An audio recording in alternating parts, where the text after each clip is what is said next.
இன்றைக்கு இந்தியாவில் ஒரு மாநிலத்தில் ஒரு பெண் பாதி இரவில் தனியாக போயிட்டு வந்துடுவார். ஆண் தனியாக போகவே மாட்டான். அவன் போகும்போது ஒரு பெண்ணை துணைக்கு அழைத்து செல்ல வேண்டும். அது எந்த மாநிலம் தெரியுங்களா? நாகாலாந்து.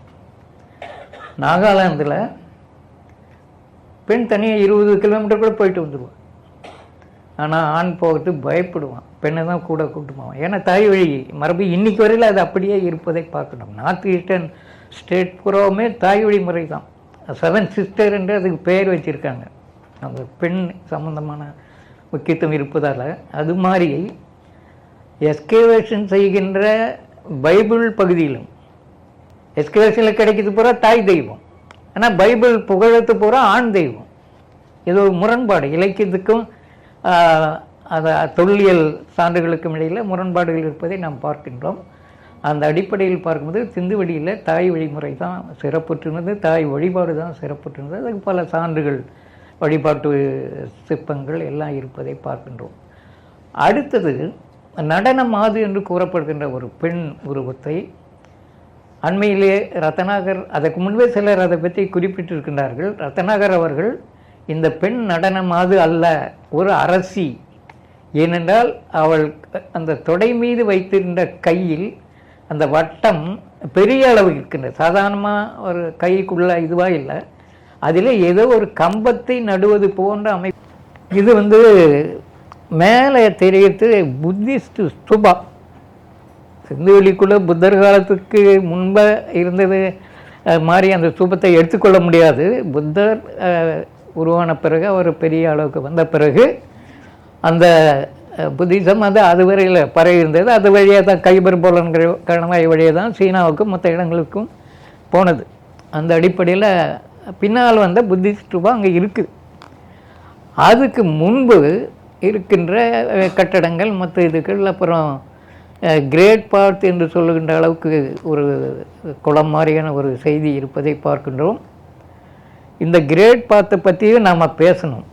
அதாவது பொதுவாக நீராடுதல் என்பது ஒரு முக்கியமானது. மனித வாழ்க்கையில் நீராட்டு என்பது முக்கியமானது. ஆண்டுக்கு ஒரு முறை நீராட்டு செய்வாங்க. கும்பகோணத்தில் மகாமகம் 12 ஆண்டுகளுக்கு ஒரு முறை நீராட்டு செய்வதை நாம் பார்க்கின்றோம். அது என்ன நினைக்கிறாங்கன்னா, அந்த காலத்து ராஜா அந்த புனித குளத்தில் மூழ்கி எழுந்தால் புதிதாக பிறந்த மாதிரி ஒரு நம்பிக்கை. அப்போ தான் ஒரு புதுசாக பிறந்த மாதிரி நம்பிக்கை.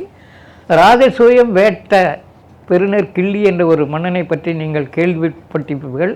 அவர் ராஜசூயம் வேட்டை என்று சொல்லும்போது அது ஒரு நீராட்டு வழிபாடு தான். அந்த ராஜசூயம் என்ற நீரை அவர் மேலே கொட்டுவதே அதுதான் பெருசாக எடுத்திருக்காங்க.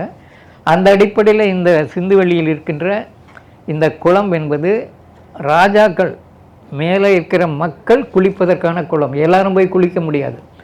அதற்கு ஒரு சான்று வைசாலியில் ஒரு குளம் இருக்கின்றது. அந்த வைசாலி குளத்தில் அந்த காலத்தில், அதாவது புத்திசம் பரவி இருந்த காலத்தில், அந்த குளத்து மேலே வலையை போட்டு வச்சுருந்தாங்க, யாரும் போய் குளிக்கக்கூடாதுன்னு. லிச்சவி ராஜாக்கள் 7707 ராஜாக்கள், 7 சொல்கிறதுல ஒரு மரபில் அது அளவு அதிகம். போகிற போக்கில் அப்படி சொல்லியிருக்காங்க. அந்த ராஜாக்கள் மட்டும்தான் அங்கே குளிக்கணும், மற்றவங்க குளிக்கக்கூடாது. அதையும் மீறி ஒரு தம்பதியர் அதில் குளிக்க போய் அவரை பிடித்து ராஜா கிட்ட உண்மை விட்டாங்க, தண்டனை கொடுத்ததாக செய்திலாம் இருக்குது. அதனால் இந்த குளம் என்பது நீர் ஆட்டு என்பது சிந்துவெளியில் இருந்தது. இன்றைக்கும் பல இடங்களிலே கன்னியாகுமரி மாவட்டத்துக்கு போனீங்கன்னா ஒவ்வொரு கோயிலுக்கு முன்னும் குளம் இருக்கும். வடக்க வந்தீங்கன்னா கோயிலுக்கு உள்ளவே இருக்கும். ஆனால் கன்னியாகுமரி மாவட்டத்துக்கு போனீங்கன்னா ஒவ்வொரு கோயிலுக்கு முன்னே குளம் இருக்கும். அவங்க குளத்தில் குளிச்சுட்டு தான் கோயிலுக்கு போவாங்க. அந்த அடிப்படையில் இந்த குளம் என்ற அந்த அமைப்பு, அதுவும் நீராடுகின்ற குளம். நடுகள் பகுதி, செங்கம் பகுதியில் 2 குளங்கள் உள்ளன. ஒன்று ராமந்தவாடி என்ற ஊரில், இன்னொன்று சின்னையம்பேட்டையில். அந்த குளம் பெரும்பாலும் அந்த பகுதியில் இருந்த அரசர்கள் புண்ணிய நீராட்டு செய்வதற்கான குளமாக இருக்க வாய்ப்பு இருக்கின்றது. வேறு எந்த நீர்ப்பாசனத்துக்கோ மற்றதுக்கோ அங்கே தேவையில்லை. அப்படியான அமைப்பு அந்த சமூக அமைப்பு. அந்த அடிப்படையில் இந்த குளம் வந்து ஒரு முக்கியமான செய்தியாக சொல்லலாம். அடுத்தது இதுதான் பரப்பு. அந்த சிந்து வெளி எந்த அளவு பரவி இருக்கிறது என்பதை படம் போட்டு காண்பித்திருக்கின்றார்கள். இதில் டைமாபாத் என்ற இடம்தான் சிந்து வெளி முடிகின்றது, பிறகு பின்னால் மெகலித்திக்கு தொடங்குகின்றது என்று சொல்லுவார்கள். அந்த டைமாபாத் என்பது மகாராஷ்டிராவில் உள்ளது. அந்த இடத்துல தான் சிந்து வெளி முடியுது, பிறகு வந்த பெருங்கல் சின்ன வழி இந்த முறையெல்லாம் வருது. அடுத்தது இது அப்பொழுது வந்த ஒரு பெரிய நியூஸ். அடுத்தது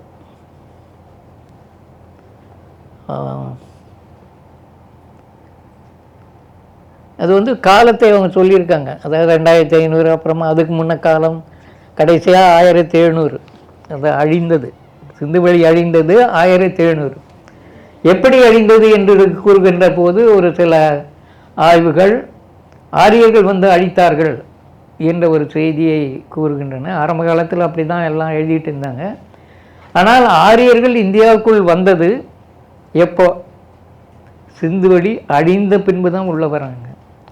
கிமு 1500 என்று கூறுவதை பார்க்கின்றோம். ஆனால் இந்த ராமேந்திரநாத் நந்தி அவர்கள் 2500லேயே வந்து விட்டார்கள் வேதகால ஆரியர்கள் என்று ஒரு செய்தியை குறிப்பிட்டு சிந்து வெளி நகரத்தை அழித்தார்கள் என்று அவர் சொல்லவில்லை, அப்போ அழிந்து கொண்டு இருந்தது என்ற ஒரு செய்தியை மட்டும் அவர் எடுத்து காண்பித்திருக்கின்றார். ஆனால் ஒரு சரி ரத்னாகர் அவர்கள் என்ன சொன்னாங்கன்னாக்கா, என்ன பல காரணங்களை சொன்னாங்க அழிவுக்கு. ஃப்ளட்டு, வெள்ளப்பெருக்கு இதெல்லாம் இருந்திருக்கு. அவர் சொல்கிறது என்னன்னா, சிந்து வெளியில் வாங்கப்பட்ட லேபீஸ் லசூலி மணி மெசபடோமியாவில் தான் வாங்கினாங்க. நிறைய வாங்கினது அவங்க தான். காரணம், அந்த மணி வந்து மதிப்புறு பண்டமாக கருதப்பட்டது. மதிப்புறுனா ப்ரெஸ்டீஜியஸ் கூட்ஸ். ஆந்த்ரோபாலஜியில் இது ஒரு முக்கியமான செய்தியாக இருப்பதை நாம் பார்க்கின்றோம். இந்த மணி முக்கியமான மதிப்புறு பண்டமாக அவர்கள் கருதியதால் இந்த மணியை அவர் அரசன் இருந்தால் அவங்க மக்கள் வந்து கையில் இருந்தால் அதை கூட வச்சு புதைப்பாங்க, அல்லது எங்கேயாவது அரசன் வைத்திருந்தால் சண்டை போட்டாவது அதை வாங்கிட்டு வந்து புதைப்பாங்க என்ற ஒரு செய்தியை அவர் எடுத்து காண்பித்திருக்கின்றார். அந்த அடிப்படையில் பார்க்கும்போது லேபீஸ் லசூலியினுடைய அந்த மதிப்புறு பண்டமாக இருந்ததால் தான் சிந்து வெளி வாணிக பலம் கொடித்த ஒரு நகரங்களை பெற்றிருந்த ஒரு நாகரிகமாக திகழ்ந்தது. கிமு 1700க்கு முன்பிருந்தே அந்த மெசபடோமிய மக்கள் சிந்து வெளிக்கு வரவில்லை. சிந்து வெளியில் வந்து வாங்கலை. அங்கே பக்கத்திலேயே பல்கேரியாவில் அனட்டோலியா என்ற ஒரு இடம் இருக்கின்றது, அங்கே வாங்க ஆரம்பிச்சிட்டாங்க. அதனால் வாணிகம் வீழ்ச்சி அடைஞ்சது. வீழ்ச்சி அடைந்த நிலையில் சிந்து வெளியில் இருந்த கைவினைஞர்கள்லாம் பக்கத்தில் இருந்த கிராமங்கள் மற்ற இடங்களுக்கு பயந்து போய்விட்டார்கள் என்ற ஒரு செய்தியை அவர் எடுத்து காண்பித்திருக்கின்றார். இன்னொரு செய்தி, பொதுவாக ஐராவத மகாதேவன், அப்புறமா செண்பகலட்சுமி தான் முதல்ல அதை எழுதினாங்க. வடபால் முனிவன் தலைமையில் தோன்றி செம்பு புனைந்தேற்றிய சேனிடும் முரிசை உபராயிகை துவரையாண்ட 49 வழிமுறை வந்த வேளிருள் வேலை என்று புலிகடி மாலை பார்த்து பாடுகிறார். நீ வந்து துவராபதியில் இருந்த அந்த நகரத்திலிருந்து குடிபெயர்ந்தவன், அதாவது வடபால் முனிவன் தடவுனில் யாக குண்டத்தில், அல்லது தடவுனா பானைன்னு கூட சொல்லுவாங்க, அதில் தோன்றிய மரபை சேர்ந்தவன் நீ அங்கே துவரையில். இதை வைத்து கொண்டு ஐயங்கார் அவர்கள் இவர்கள் துவாரகையிலிருந்து வந்தவர்கள். அதுக்கு பிறகு நச்சினாருக்கு நீர்கள்லாம் நிறைய சொல்லியிருக்கார், அவங்களாம் இப்படியே வந்தாங்க, அதெல்லாம் கதையை புராண கதையெல்லாம் நமக்கு நிறைய இருக்கின்றது. அப்படி இருக்கின்ற ஒரு சூழ்நிலையில் இந்த பாட்டுக்கு இந்த அடிகளுக்கு என்ன தான் பொருள் எடுக்கிறது?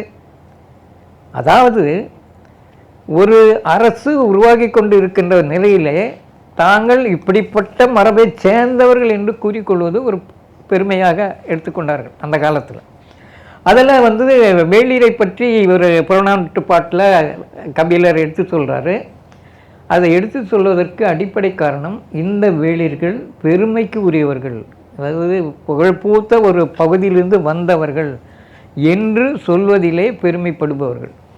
இதற்கு இன்னொரு உதாரணம் இந்திய வரலாற்றில் இருக்கின்றது. புத்தருடைய மரபு கௌதம என்று சொல்லுவார்கள். அவங்களுடைய பங்காளி கோலியர், அது ரோகிணி ஆற்றுல 2 பக்கமும் இருந்தாங்க அவங்க. அந்த மரபு 2 தான் நமக்கு தெரிஞ்சு இருக்கு. ஆனால் மௌரியர்கள் என்ன பண்ணியிருக்காங்க, புராணங்களில் வருது, நாங்கள் புத்தர் மரபை சேர்ந்தவர்கள்.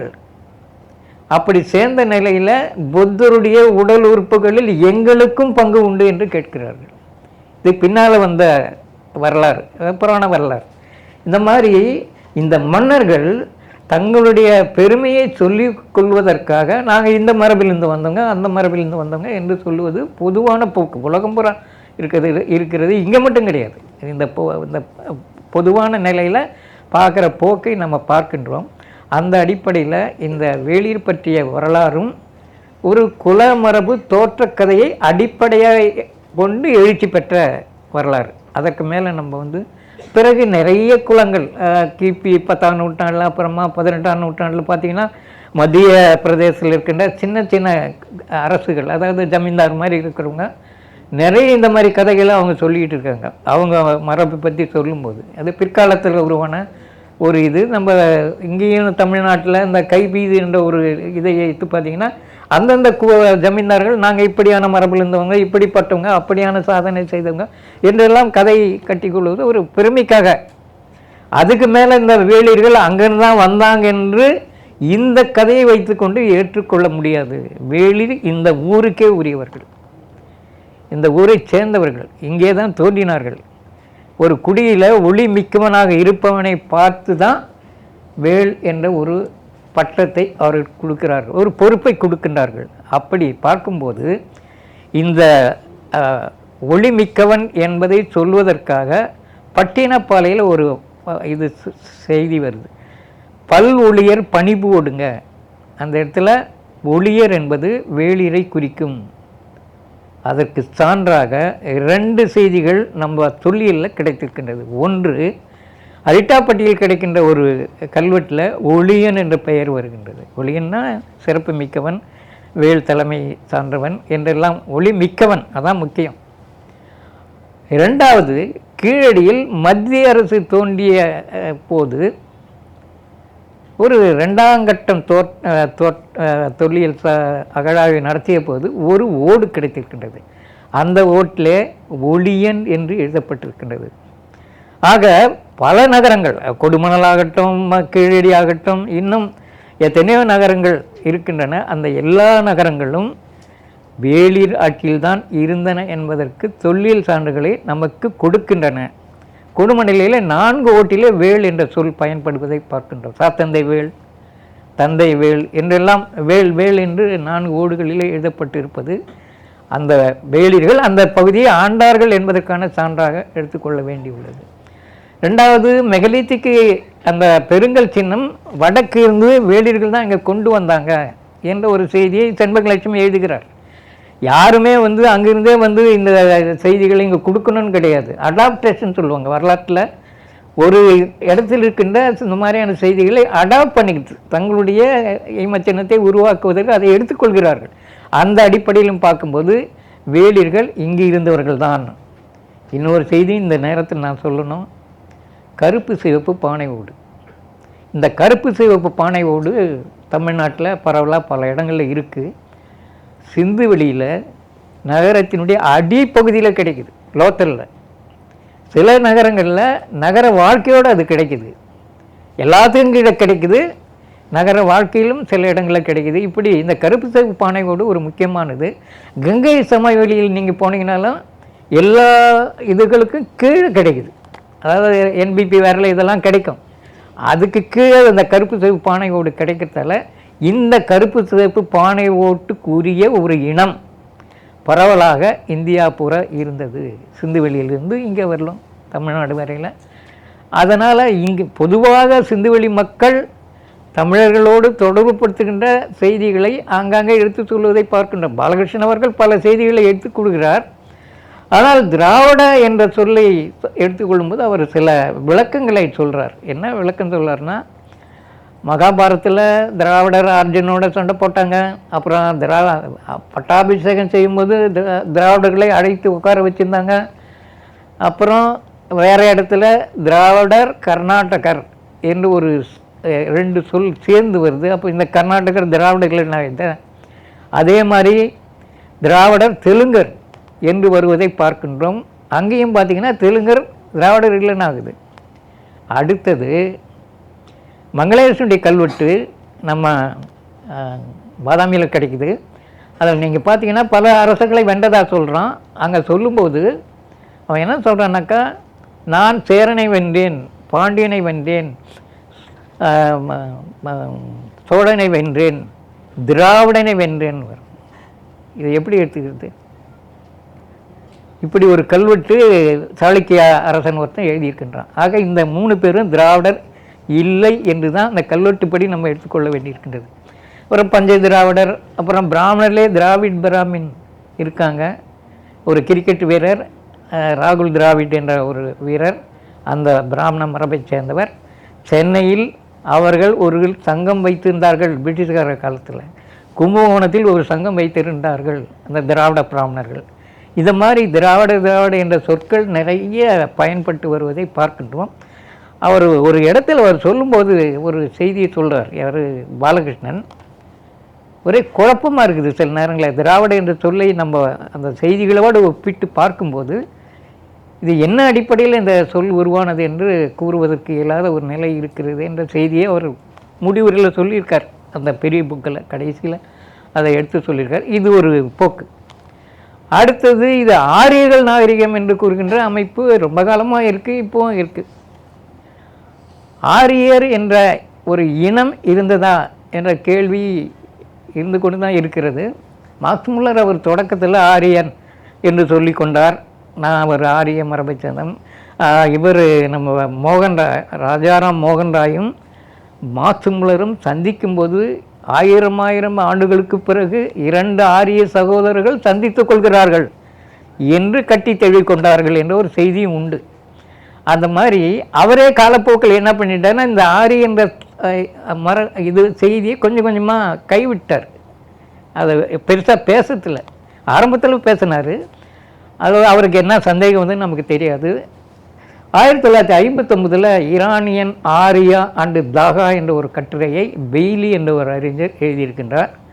அதில் ஆரியா என்பது இனம் அல்ல, அது ஒரு சிறந்த மனிதனை குறிக்கின்ற ஒரு சொல். ஒரு கொழு இருக்குது, ஒரு கூட்டம் இருக்குது என்றால் உயர்ந்தவனை ஆரியா என்று விழிப்பார்கள். புத்தர்களும் பௌத்த பிக்ஷுகளும் பார்க்கும்போது ஆரியா என்று மாறி மாறி சொல்லிக்குவாங்க.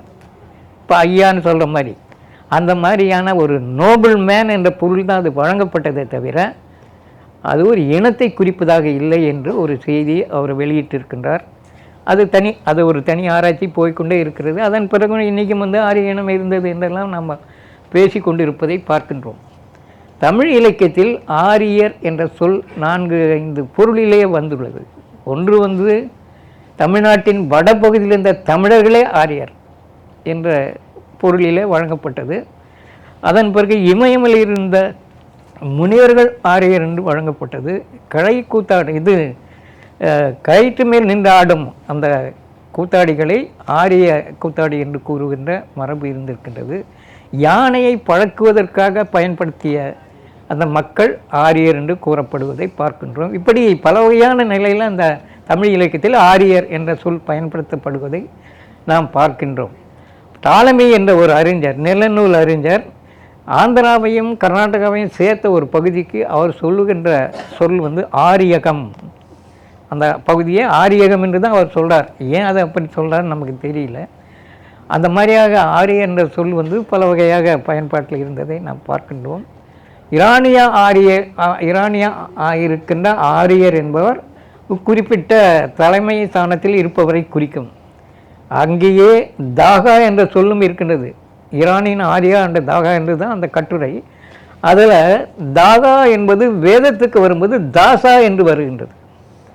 அங்கே ஹெச், இங்கே வந்து எஸ், இங்கே வந்து அடிமை ரிக்வேதத்தில், அங்கே இருந்தாக்கா தலைமை. தாகா என்றால் தலைவன் என்று பொருள் ஈரானியன் ஜென்ட் அவஸ்தாவில். ஆக ஒரே சொல்ல 2 வகையான பொருளை சொல்லுவதை நாம் பார்க்கின்றோம். அடுத்தது இதுதான் அந்த சிந்துவெளி இதில் முத்திரையில் இருக்கின்ற எழுத்துக்கள். இன்றைக்கு வரையில் இதை வாசிக்க முடியல.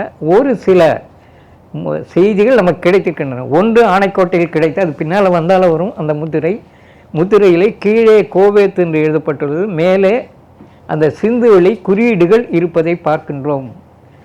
அதை ஏற்கனவே ரஷ்யர்கள் இந்த சீல் கிடைப்பதற்கு முன்பே இது ஒரு தலைமை ஸ்தானத்தில் உள்ளவரை குறிக்கின்ற குறியீடு என்று அவர்கள் கூறியிருக்கின்றார்கள். ஆனால் அதுக்கு உறுதி செய்யும் வகையில் இந்த ஆணைக்கோட்டை முத்திரை நமக்கு கிடைத்திருக்கின்றது. அதாவது இந்திரபாலா என்பவர் தான் அதை அகழ்வாய்வு செய்தார். அவர் ஒரு கட்டுரை எழுதினார் 1980 82 ஃப்ரம் இண்டஸ் வேலி டு ஜாப்பனா என்று எழுதியிருந்தார், ஆணைக்கோட்டை என்று எழுதியிருந்தார். அதில் இந்த இண்டஸ் வேலி முத்திரை இது குறியீடுகள் இங்கே வருகின்றன என்று பார்க்க வேண்டியிருக்கிறது. இது இண்டஸ் வேலிக்கு உரிய செய்தி குறியீடாக எடுத்துக்கொண்டு பேசுகிறது. ஆனால் இந்த குறியீடு ஏற்கனவே நம்மக்கிட்ட இருந்திருக்கு. அதற்கான ஒரு சான்று திருநெல்வேலி மாவட்டத்தில் ராஜாக்கள் என்ற இடத்துல ஒரு பிராமி கல்வெட்டு கண்டுபிடிச்சிருக்காங்க. அந்த கல்வெட்டுக்கு மேலே அந்த அம்புக்குறி மாதிரி போட்டிருக்காங்க. அந்த மாதிரி போட்டாக்க அது வந்து அரசனை குறிக்கும் அல்லது தலைமை தானத்தில் இருப்பவர்களை குறிக்கும். அடுத்தது இது அந்த பகுதி எப்படிலாம் இருந்தது, பூகோள அமைப்பு எப்படி இருந்தது என்பதை பற்றி. அடுத்தது இது தென்னிந்தியாவில் எப்படி இந்த அமைப்பு இருந்தது, தென்னிந்தியாவுக்கும் இண்டஸ் வேலையும் உள்ள தொடர்பு பற்றி பேசுவதற்காக இந்த படத்தை அவர் போட்டிருந்தார் நம்ம இவர் பாலகிருஷ்ணன். அடுத்தது இதுவும் அதே மாதிரி இண்டஸ் வேலி, இதுவும் இண்டஸ் வேலி. இதுதான் வந்து அந்த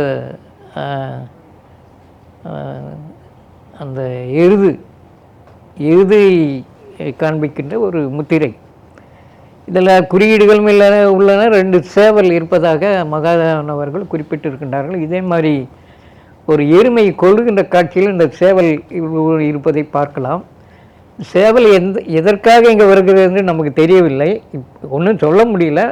ஒன்று சேவல் சண்டைக்கான சேவலாக இதை எடுத்துக்கொள்கிறதா, ஏன்னா அந்த சேவல் சண்டை தமிழ்நாட்டில் சங்க இலக்காலத்திலேயே நிறைய நடந்ததை பற்றிய செய்திலாம் இருப்பதை பார்க்கின்றோம். அந்த கடைசியில் இருப்பது நகரத்தை குறிப்பதாக சிலர் எடுத்துக்கொள்கிறார்கள். அதாவது சதுரத்தில் குறுக்கும் நெடுக்குமாக கோடு போட்டிருந்தால் ஒரு நகர அமைப்பை குறிப்பதாக அது குறியீடு எடுத்துக்கொள்ளப்படுகிறது. அடுத்தது இந்த காளை, ஏற்கனவே அந்த காண்பித்த அந்த காளை காங்கேயம் காளையோடு ஒப்பிட்டு பாலகிருஷ்ணன் சில இடங்களில் எழுதியிருக்கின்றார். அந்த காங்கேயம் காளையினுடைய படத்தையும் போட்டிருக்கார். ஏற்கனவே அந்த காங்கேயம் காளையை பார்த்தீங்கன்னா இந்த காளையை பார்க்க வேண்டியதில்லை, அப்படியான அமைப்பில் அந்த காளையினுடைய கொம்புகள் இருப்பதை பார்க்க முடியும். அடுத்தது இது வந்து பாண்டியருடைய இது. அடுத்தது இது கோழி சண்டை, அதெல்லாம் அதில் கொண்டு வரார் அவருடைய இதில். அந்த கோழி வரத்தால் தமிழ்நாட்டில் வந்து விழுப்புரம் பக்கத்தில் ஒரு கோழி சண்டையில் இறந்து போன ஒரு கோழி, அந்த கோழி மேலைச்சேரி கோழி மேலைச்சேரிக்கு ஆடி கருகிய கோழி. ஆடினா சண்டை போட்டு செத்துப்போன, கருகினா செத்துப்போன கோழி. அடுத்தது இதெல்லாம் உள்ளுக்குள்ளே எப்படி வந்துன்னு என்னால் இப்போ யூகிக்க முடியல, தேவையில்லைன்னு நான் நினைக்கிறேன். அடுத்தது இது பொதுவாக இருக்கிற ஒரு கட்டட அமைப்பு. மொகஞ்சதாரோ பகுதியை இன்னொரு பகுதி ஏதோ ஒரு பகுதியில் தோண்டப்பட்ட சிந்துவெளி நகரத்தினுடைய ஒரு கட்டட அமைப்புகளை பற்றி செய்தி. அடுத்தது இது வந்து கிணறு, இந்த உரை கிணறு எவ்வளோ உயரமாக, அதாவது தரைப்பகுதி மேலே இருந்திருக்கணும், அது கீழே இந்த கட்டடங்கள் இருப்பதை பார்க்கின்றோம். இந்த இடத்துல ஒரு செய்தியை நான் சொல்லணும்னா, நான் சொல்கிற செய்தி முழுமையாக புரிஞ்சுக்கிட்டு சொல்கிறேன்னான்னு எனக்கு தெரியல. சிந்துவெளி செங்கல் தான் இந்திய கணக்கியல் உருவாவதற்கு அடிப்படையாக இருந்தது என்று தேவி பிரசாத் சட்டோபாத்யாய் அவர்கள் எடுத்து காண்பித்திருக்கின்றார். அந்த செங்கல் வந்து யாக குண்டம் அமைப்பதற்கு பயன்படுத்தியிருக்கின்றார்கள். அது செங்கலுடைய அளவுலாம் அங்கே குறிக்கப்பட்டிருப்பதை பார்க்கின்றோம். இந்த செங்கல் அவங்ககிட்ட கிடையாது, இங்கிருந்து தான் எடுத்து போனதாக அந்த குறிப்புகளும் அங்கே கிடைக்கின்றன. அக்னி சயனா என்ற ஒரு யாகம், ஒரு சடங்கு மாதிரி, அந்த அக்னி சயனா இதுக்கெல்லாம் நிறைய கிடைச்சிருக்கு வடக்க. அது செங்கல்லையே கட்டியிருப்பாங்க அந்த அமைப்பை. பெரும்பாலும் இறந்தவர்களுக்காக செய்யப்படுகின்ற ஒரு சடங்காக அது கருதப்படுகின்றது. ஆக இந்த செங்கல் கணக்கு அமைப்பு, அதாவது அந்த இவ்வளோ நீளம், இவ்வளோ அகலம், இவ்வளோ கனம் என்று அந்த கணக்கை வைத்துக்கொண்டு அடிப்படையாக அதை வைத்து கொண்டு தான் கணக்கியல் தோன்றியது என்று அவர் கருதுகிறார். அதுக்கு அடிப்படையான சான்றுகளையும் கொடுத்திருக்கிறார். எனக்கு அது சரியாக விளங்கவில்லை. இருந்தாலும் அந்த செய்தி நான் சொல்ல வேண்டி இருக்கிறது. சிந்துவெளி மக்களுக்கு எப்படி மற்ற செய்திகள் உருவாவதற்கு அடிப்படையாக இருந்தார்கள் என்பது. அடுத்தது இது வந்து அங்கே இருக்கின்ற பானை. இது வந்து சிந்துவெளி மக்கள் உருவாக்கிய பானை. அடுத்தது இதுவும் அந்த சிந்துவெளி மக்கள். அடுத்து இது அந்த தொடர்ச்சியாக இருந்து இந்த பிஜி வேரன் என்று சொல்லுவார்கள், அதாவது பெயிண்டட் கிரேவேர், அந்த பகுதியை எடுத்து காண்பிப்பதற்காக இந்த வரைபடத்தை போட்டிருக்கிறார்கள். அதில் வந்து அது வந்து பெரும்பாலும் ஆரியர்களோடு தொடர்பு படுத்தி பேசப்படுகின்ற ஒரு பகுதி. அங்கே வந்து 5 கிலோமீட்டர் 2 கிலோமீட்டருக்கு இடையிலே சைட், அதாவது வாழ்விடங்கள் இருக்கின்றன. அதனால் இவங்க வந்து ஒரு இடத்துல நிரந்தரமாக தங்காமல் கொஞ்ச நாள் தங்கிட்டு திரும்ப வேறு இடத்துக்கு போகிறது, அங்கே இருக்கும்போது புஞ்சை தானியம் பயிர் செய்து இதெல்லாம் நடந்ததாக ரோமிலா தாப்பர் அவர்கள் குறிப்பிடுவார். அடுத்து இது நம்ம பகுதியில் கிடைக்கிற கருப்பு ஓடு, கருப்பு சிவப்பு ஓடு, அது தமிழ்நாட்டுக்குள்ளே கிடைக்கும். அடுத்து இதுவும் நம்ம தமிழ்நாட்டில் கிடைச்ச கருப்பு சிவப்பு பானை ஓடு. ஏற்கனவே சொன்னேன், சிந்துவெளியில் எல்லாத்துக்கும் கீழே கருப்பு சிவப்பு பானை ஓடு. அதை பற்றி இன்னும் ஒரு விளக்கம் நான் சொல்லணும். இதனுடைய காலத்தால் முற்பட்ட கருப்பு சிவப்பு பானை ஓடுகள் ஆப்பிரிக்காவில் இருக்கின்ற குஷ் என்ற ஒரு நாகரிகம், அதை வந்து சூடானில் இருக்குது.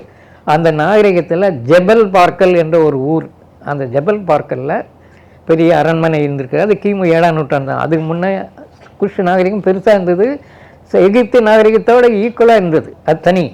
ஆனால் இந்த தோண்டி எடுத்த அந்த பகுதியில் குஷ் என்ற அந்த நகரத்தில் நிறைய சான்றுகளை எடுத்திருக்காங்க. அந்த அடிப்படையில் பார்க்கும்போது அங்கே தான் இந்த கருப்பு சிவப்பு பானையோடு கிமு 5000 இருப்பதாக செய்திகள் நமக்கு கிடைக்கின்றன.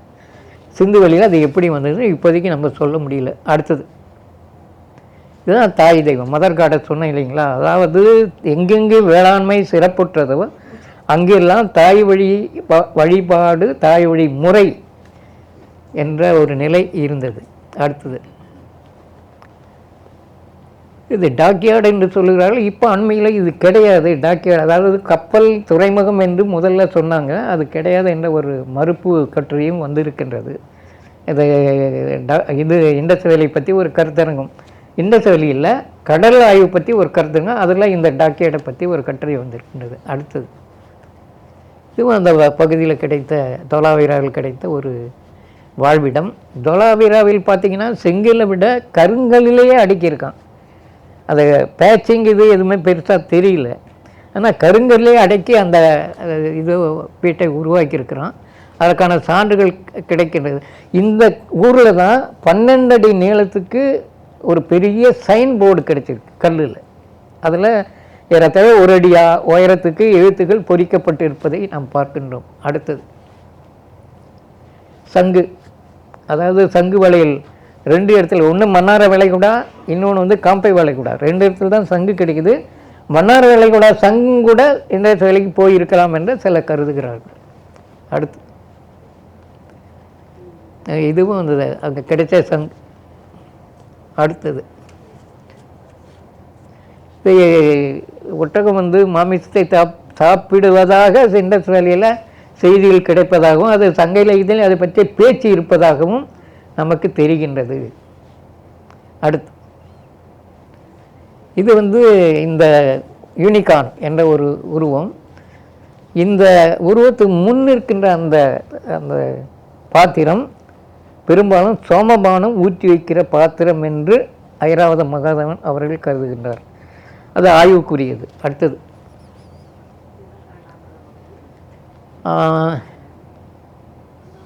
இது வேறு ஒரு பகுதியிலிருந்து எடுக்கப்பட்ட ஒரு இது, அதே பகுதி இண்டஸ் வேலியில் இருக்கிறதான். இது மகாராஷ்டிராவில் இருந்த ஒரு பெரிய ஒரு இது அவங்க எடுத்திருக்காங்க, நகரம் தோண்டி எடுத்திருக்காங்க. அதில் வந்து இண்டஸ் வேலியுடைய சில கூறுகள் இருப்பதை சொல்லுகிறார்கள். அடுத்தது இது அந்த பகுதியில் இருக்கிற, அதாவது மேலேருந்து எடுத்திருக்காங்க அந்த நகரத்தை. அடுத்தது இது வந்து நம்ம இது ரதம் மாதிரி, அதாவது இண்டஸ் வேலியில் கிடைக்கிற எந்த ஒரு வண்டியிலும் போக்குடு வீல் கிடையாது, கம்பிகள் இருக்கின்ற ஆரக்கால் இருக்கின்ற வீல் கிடையாது, இந்த மாதிரியான சக்கரம் கொண்ட வீல் தான் இருக்கிறது. அது பல இடங்களில் சுடுமண் பொம்மையும் அப்படி தான் நமக்கு கிடைத்து இருக்கின்றது. அடுத்தது இது ஏதோ ஒரு இடத்துலேருந்து எடுத்த ஒரு கரூர் பக்கத்துலேருந்து எடுத்திருக்காங்க. ஆனால் எதை சொல்லுகிறதுன்னு எனக்கு தெரியல, எப்படி இதுக்குள்ளே வந்ததுன்னு தெரியல. அடுத்தது இது புலியோட சண்டை போடுகின்ற ஒரு காட்சி. இன்னும் ஒரு இடத்துல வந்து இந்த மனித உருவத்தில் ஒரு புலி உருவம் இருக்கும். அதை வந்து அவர் கோசாம்பி என்ன சொல்லுவார், நரசிம்ம அவதாரத்தினுடைய அந்த கதைக்கு அடிப்படையான சிற்பமாக அவர் அதை எடுத்துக்கொள்வார். அடுத்தது சிலம்பு. அது வந்து இவர் பாலகிருஷ்ணன் தான் இதெல்லாம் பெருசாக எழுதியிருக்கார். சிலம்பை பற்றி அங்கே கிடைக்குது. அந்த சிலம்பு பற்றிலாம் இங்கே தமிழ்நாட்டில் இந்த கண்ணகி கதை இதெல்லாம் அதில் எடுத்து சொல்கிறார். அடுத்து இது வந்து அதாவது ஒரு மங்களாதேவி என்ற இடுக்கி மாவட்டத்தில் இருக்கிற ஒரு கண்ணகி கோயிலை பற்றிய செய்தி இது. மங்களாதேவி என்பது கண்ணகி தான் குறிக்கிறது என்பதற்கான சான்று குறைவு. புத்திஸ்ட் மரபில் மங்களாதேவி என்ற ஒரு பெண் தெய்வம் இருக்கின்றது.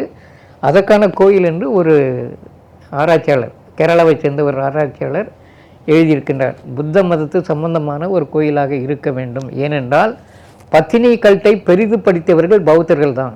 இன்றைக்கும் ஸ்ரீலங்காவில் போனீங்கன்னா பத்தினி வழிபாடு ஊர் நடந்துக்கிட்டு இருக்குது. பத்தினி வழிபாடு, கண்ணகி வழிபாடு எடுத்திருக்காங்க. பத்தினி வழிபாடு என்று அதுக்கு பெயர். பல இடங்களில் பல வகையான சடங்குகள். அந்த சடங்குகளை நீங்கள் பார்த்தீங்கன்னா ஒரு பயமுறுத்த சடங்குகளும் இருக்கின்றது, வேறு சடங்குகளும் இருப்பதை பார்க்கின்றோம். இது பௌத்த மதத்தோட சம்பந்தப்பட்ட கோயிலாக ஒரு கேரள அறிஞர் சொல்லியிருக்கார். அடுத்தது தெய்வம் கீழே 7 உருவங்கள் இருப்பதை வைத்துக்கொண்டு இது பெரும்பாலும் சப்தக்கன்னி, அதுக்கு மேலே அந்த பெண் தேவதை, பெரிய தேவதை இருக்கிறது என்று கருதுகிறார்கள். அடுத்து இது வன்னிமரம். அவர் பாலகிருஷ்ணன் சொல்லுது வன்னிமரம் என்பது இந்த சொல்லியில் இருந்து அதற்கான வரைபடங்கள்லாம் கிடைக்குது என்று. இது நம்ம இப்போ கிடைக்கிற வன்னி மரத்தை போட்டிருக்கார். அடுத்தது இதுவும் அந்த வன்னி, இது ஏற்கனவே வந்தது.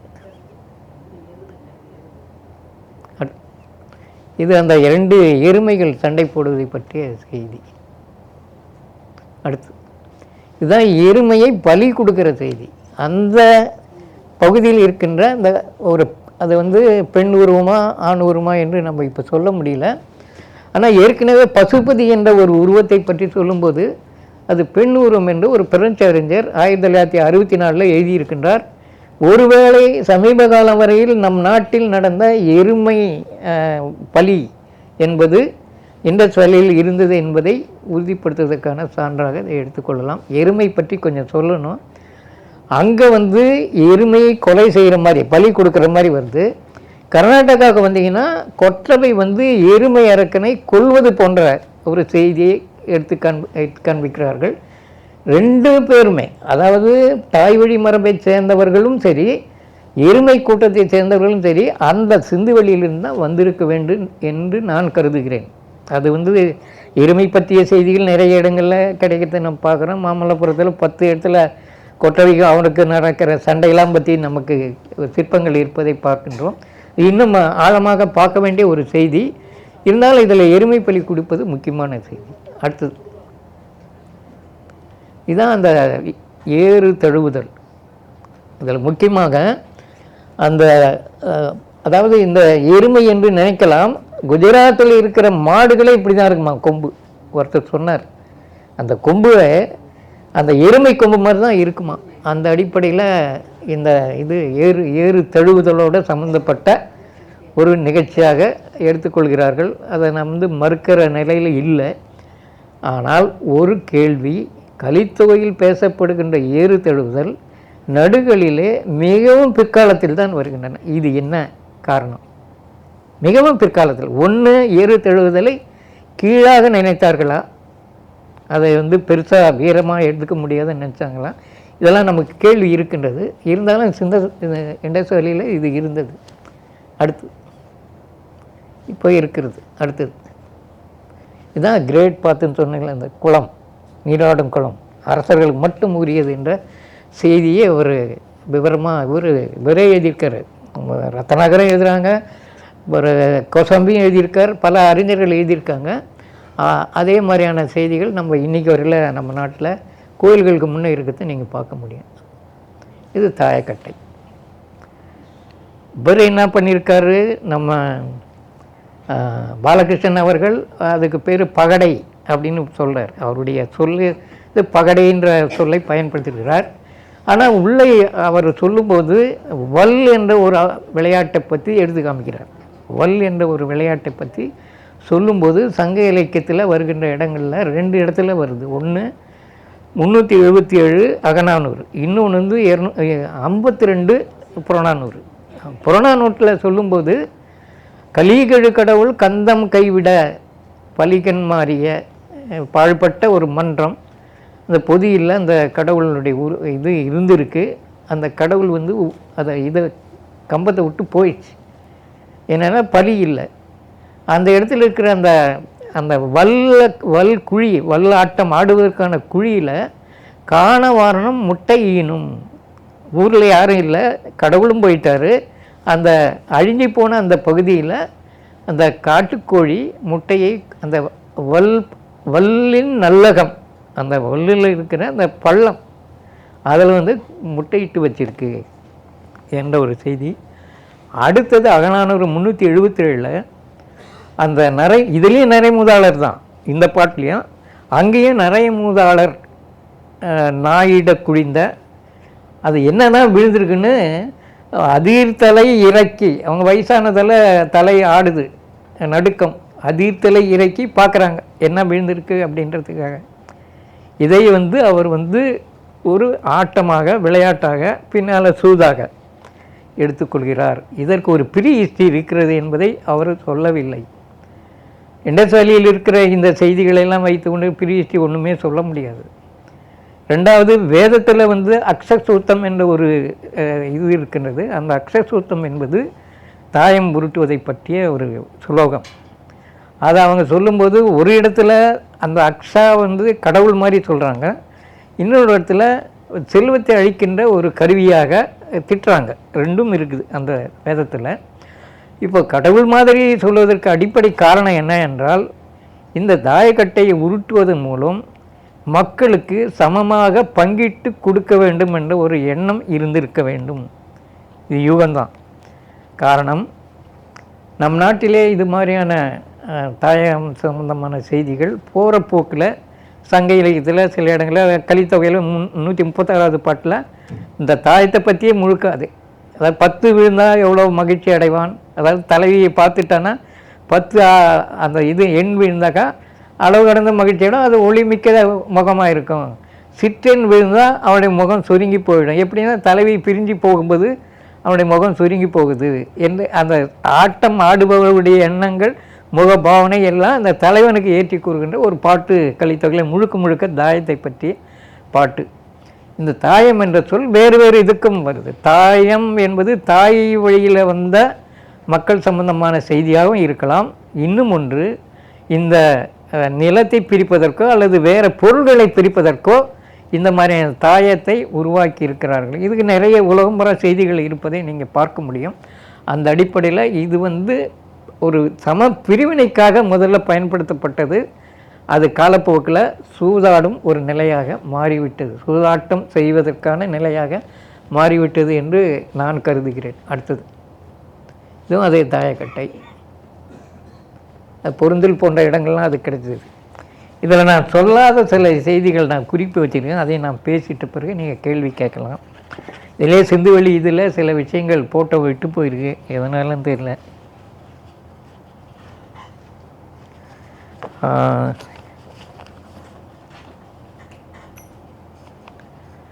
அதாவது எப்படி இந்த அரசு இருந்தது, அதாவது சிந்துவெளி அரசு எப்படி இருந்தது, எப்படிப்பட்டதாக இருந்தது என்பதை பற்றியெல்லாம் நிறைய ஆய்வுகள் வந்து கொண்டு இருக்கின்றன.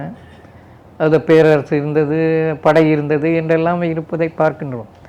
ரத்னாகர் அவர்கள் படையை எதுவும் இல்லை, ஆனால் எப்படி அரசு இவ்வளோ பெரிய பரப்பில் எப்படி அரசு வந்து உருவாகி நிலை பெற்றிருந்தது என்ற கேள்வியை எழுப்பி இந்த மகததர அரப்பாவில் இருக்கின்ற அரசர்கள் பெரும்பாலான ஒரு பெரிய நிலையில் இருந்த அரச மரபினர். குஜராத் பக்கம் வந்தீங்கன்னாக்கா அவங்க சிற்றரசர்களாக அவங்களுக்கு கீழே இருந்தவர்களாக வாழ்ந்தவர்கள். இவர்களுக்கு இடையில் மனவினை உறவு இருந்திருக்க வேண்டும் கல்யாணம் பண்ண உறவு இருந்திருக்க வேண்டும் ஒரு கருத்து. ரெண்டாவது, அந்த மொகதேதார அரப்பா மக்கள் அரசர்கள் நீங்கள் நீங்களே சுதந்திரமாக வாணிகம் செய்துங்க, ஆனால் வாணிகத்தில் இருக்கின்ற அந்த வருவாயில் காணிக்கையாக எங்களுக்கு கொஞ்சம் கொடுங்க. இதுதான் அந்த ஒப்பந்தமாக. இதெல்லாம் யூகம்தான். அந்த அம்மாவே யூகத்தை தான் பற்றி யூகமாக தான் அதையும் சொல்லுது.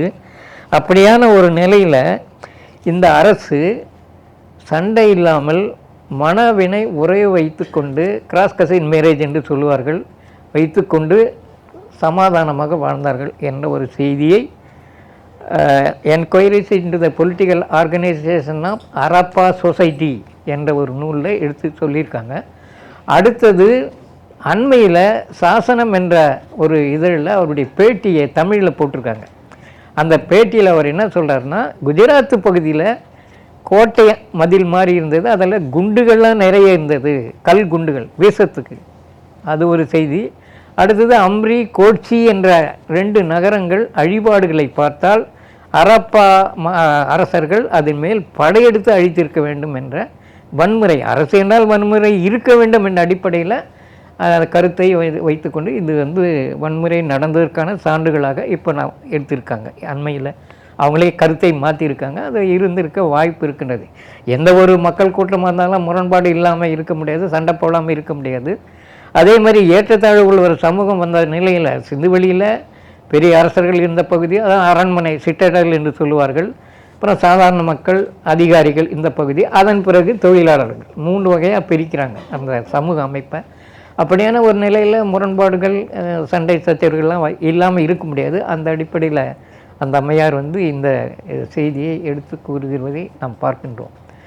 அடுத்தது, இந்த பகுதியில் வேளாண்மை நடந்தது என்பதற்கான சான்று காளிபங்கன் என்ற இடத்துல கிடைத்திருக்கின்றது.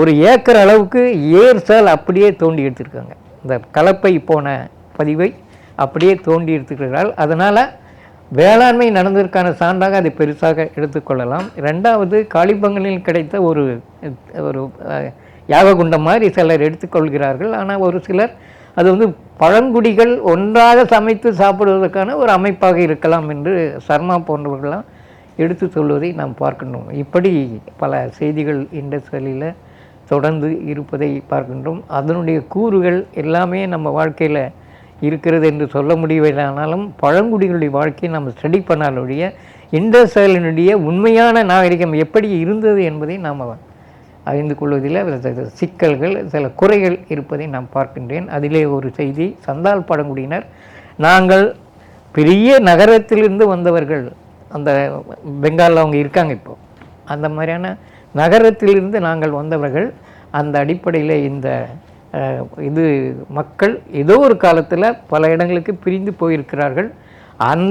அந்த மக்களுடைய வாழ்க்கையை நீங்கள் ஆய்வு செய்தாலுடைய நமக்கு சிந்துவெளியினுடைய செய்திகள்லாம் விளக்கம் பெறுவது கடினம். என்னுடைய உரையை முடித்துக் கொள்கிறேன். நன்றி.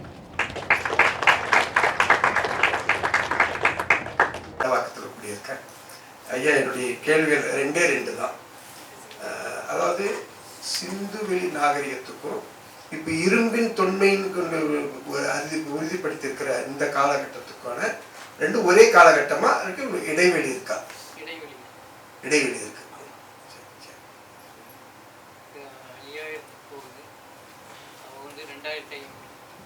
கிமு 2500 அதுக்கடுத்து இன்னொரு கேள்விங்க. இப்போ இந்த சிந்துவெளி எழுத்துக்களை இது படிக்க முடியாமல் இருக்கு அப்படின்னு நீங்களும் சொல்றீங்க, பாலகிருஷ்ணன் அதை சொல்லியிருக்காரு. இப்போ தமிழ்நாட்டு முதல்வர் அதை கண்டுபிடித்து சொல்றவங்களுக்கு 8 கோடி ரூபாய் வரைக்கும் பரிசு கொடுக்கப்படுறதெல்லாம் ஆரம்பிச்சிருக்காங்க. இப்போ இது வரைக்கும் இப்போ உங்களை போன்ற ஆய்வாளர்கள், இது வரைக்கும் இருந்த ஆய்வாளர்களால் படிக்க முடியாத அந்த எழுத்துக்களை இனி வரக்கூடியவர்கள் படிக்கக்கூடிய நம்முடைய பஞ்சாப, சிந்து, குஜராத், மராட்டா, திராவிட, உத்தர, பங்கா என்று இந்த வரிசை படியாக இந்த நாகரிகம் பறந்து விரிந்த ஒரு தன்மையை அவர் ஏற்றுக்கொள்கிறாரா என்பதாக பார்த்தால், அவர் இந்த வடபால் முனிவன் தடவினில் தோன்றி அதை அப்போ மறுக்கிறார். வேலூர் இங்கே உள்ளவர்கள் தான் அதாவது அங்கிருந்து புலம்பெயர்ந்தவர்கள் இல்லை என்ற கருத்தை அவர் முன்வைக்கிறார். இது போன்ற இவருடைய கருத்துக்கள் ஐயாவினுடைய இந்த கருத்துக்கள் இன்றைய இரும்பின் தொன்மை மற்றும் நம்ம ஆதிச்சநல்லூர் சிவகலை மயிலாடும்பாறை போன்ற இந்த அகழாய்வு கால கணிப்பின் முடிவுகள் சிந்துவெளி நாகரிகத்தோடு சமகால ஒரு நாகரிகமாக தமிழர் நாகரிகத்தை காட்டுகின்ற ஒரு நிலை. இந்த நிலைக்கு இப்பொழுது தமிழர் நாகரிகம் நம்முடைய அகமும் புறமுமாக 2 முக்கிய விடயங்கள் நாம் முக்கியமாக சங்க இலக்கியத்தில் பார்க்கின்றோம். இந்த புறம் என்ற இதில் வீரம் என்ற ஒரு முக்கியமான இந்த பண்பானது கருவிகளோடு தொடர்புடையது. இரும்பு கருவிகள் அல்லது வெண்கல கருவிகள், செம்பு கருவிகள். இப்போ இந்த கருவிகள் அற்ற ஒரு தன்மையை நாம் சிந்துவெளி நாகரிகத்தில் பார்க்கின்றோம். இதற்கான ஒரு வலுவான காரணமாக எதை நாம் கருதலாம்?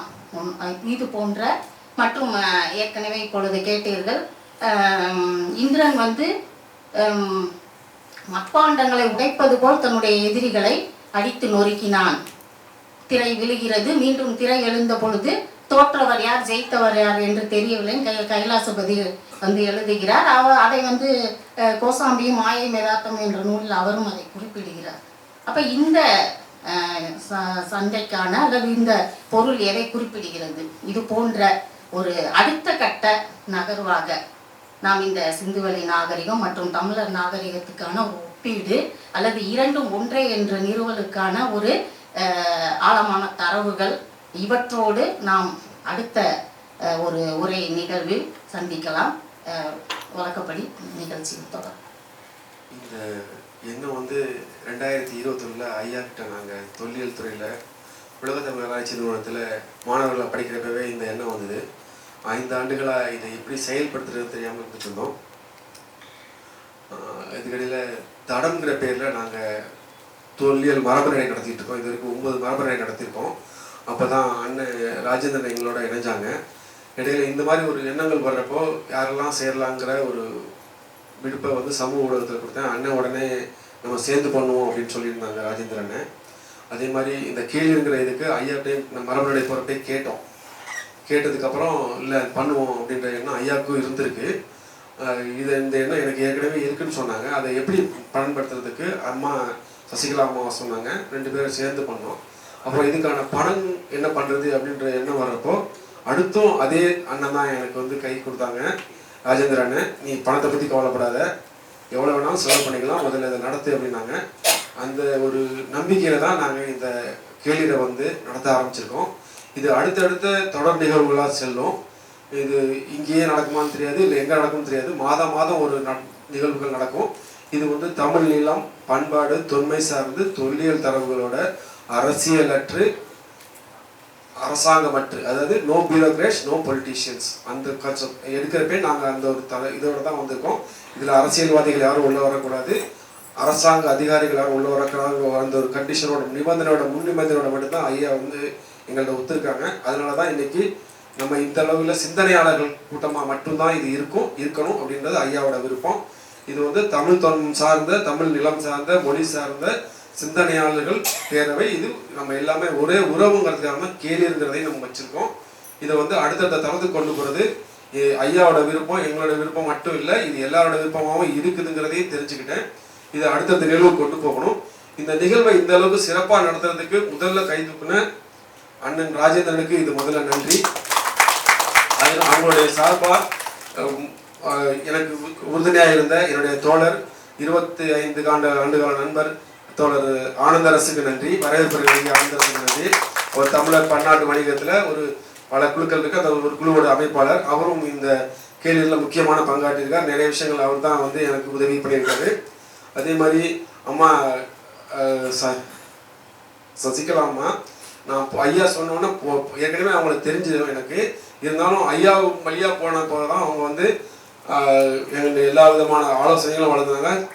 முதல் நாளிலிருந்து ஒரு கருத்துக்கும் ஒரு நிகழ்வுக்கும் ஒரு அடிக்கும் எப்படி அதை போகணும், எந்த விதமான தடைகளும் இல்லாமல் போகணும், எந்த விதமான இன்னல்களும் இல்லாமல் போகணுங்கிறதுக்கு 5-6 மாதமாக இதுக்கான வேலைகளை பண்ணோம். இது வரைக்கும் 3 தடவை நாங்கள் அரங்கம் பதிவு பண்ணுவோம். அப்புறம் அந்த அரங்கம் கேன்சல் ஆகும். என்ன காரணங்கள்லாம் தெரியாது.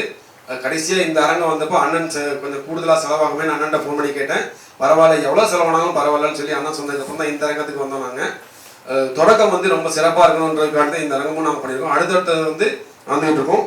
அடுத்து இந்த நன்றி வந்து எங்களுடைய சசிகலாமாவுக்கு. ஒரு முகலையும் அவங்களுடைய ஆலோசனை இல்லாமல் எங்களால் நடக்க முடியாது. உங்களுடைய ஆலோசனை எங்களுக்கு கடைசி வரைக்கும் இருக்கணுமா. நன்றி. இது எல்லாத்துக்கும் மேலே வந்து இங்கே வந்திருந்து இந்த விழாவை சிறப்பித்தது. இது வந்து அப்பாவுக்கு நான் வந்து நன்றி சொல்லணும்னு நான் சொல்ல முடியாது. ஏன்னா இது வந்து அவங்களுக்கான விழா, அவங்களுக்கான இது. அதனால இருந்தாலும் அப்பா ஒரு மகன் வந்து அப்பாவுக்கு சொல்ல நன்றி அப்பா. வந்திருந்த அனைவருக்கும் நன்றி.